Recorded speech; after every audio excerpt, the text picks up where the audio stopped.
can a $10 CPU from 2011 actually play games? This is my question when I first got my hands on the Core i3-2120, which was a budget CPU way back when it was released, and it is a really budget CPU right now. You can probably buy it on eBay for around $8, which is below $10.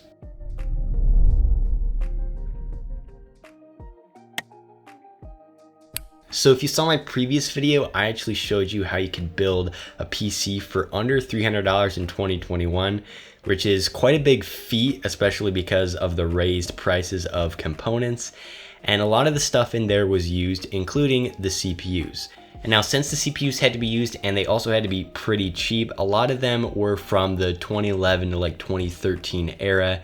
And two of the CPUs were the Core i3-2500, which is a great kind of mid-range to entry-level CPU that will allow you to game. And the second CPU was the Intel Core i7-3070-70K. I think that's how you say it.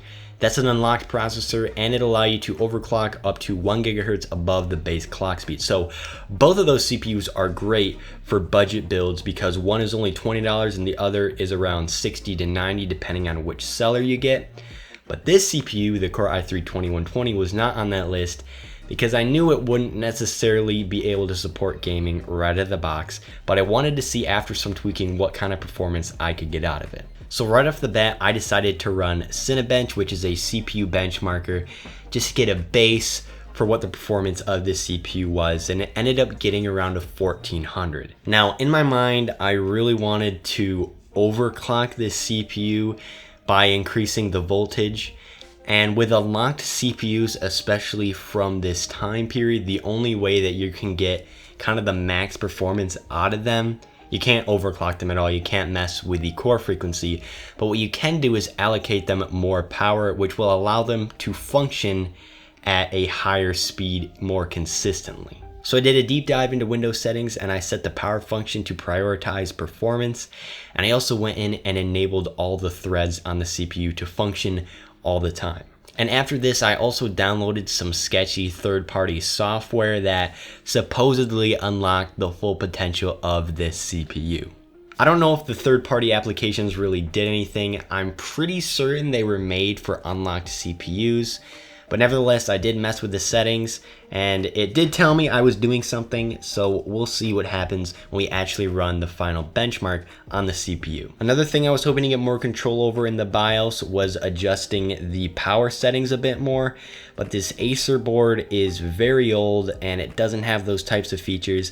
I could have flashed the BIOS to a slightly more recent BIOS that could have possibly had that feature, but I really didn't want to risk it since, you know, I just bought this board and I already had to return another motherboard from eBay because that one was shot. I didn't really want to have to go through that again, and even if I were, in theory, able to sort of overclock this CPU in the BIOS, I probably wouldn't get more of a 15% performance increase, which isn't a lot when you're working with pretty much nothing to begin with. So I reran Cinebench and I actually got a 120 point increase, which is around 6 to 8% performance boost. You might think that, wow, you actually did something, and yes, I did technically do something to the CPU.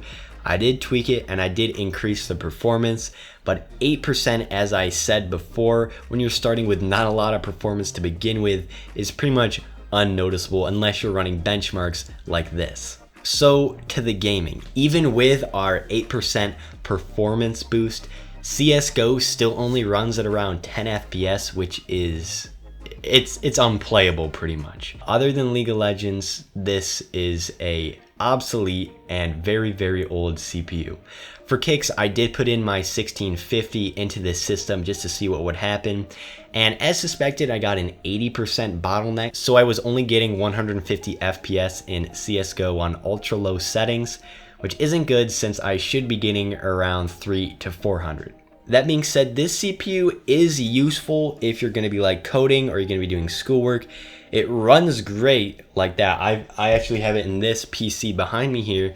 I've been using it for a while for just some non-gaming related tasks, and it has run really well. But I'm sure none of you are really looking forward to building a computer that you're just going to be watching YouTube videos on and, you know, writing something in Google Docs. So if you do want to build a computer that can actually run games with a GPU without bottlenecking and can actually run them at maybe sort of playable FPS levels when you don't have a GPU in them, then please check out my previous video where you can build a computer for around $250 to $300. I'll have it linked down below. This was just a fun project I wanted to do. I had this CPU lying around. I thought it'd be cool to see what kind of performance I could get out of it, what I could do with it, if it could game, and the answer is no, it cannot. Thank you all so much for watching this video. If you did enjoy it, you know what to do. Like, subscribe, comment, and I'll catch you in the next one. Peace.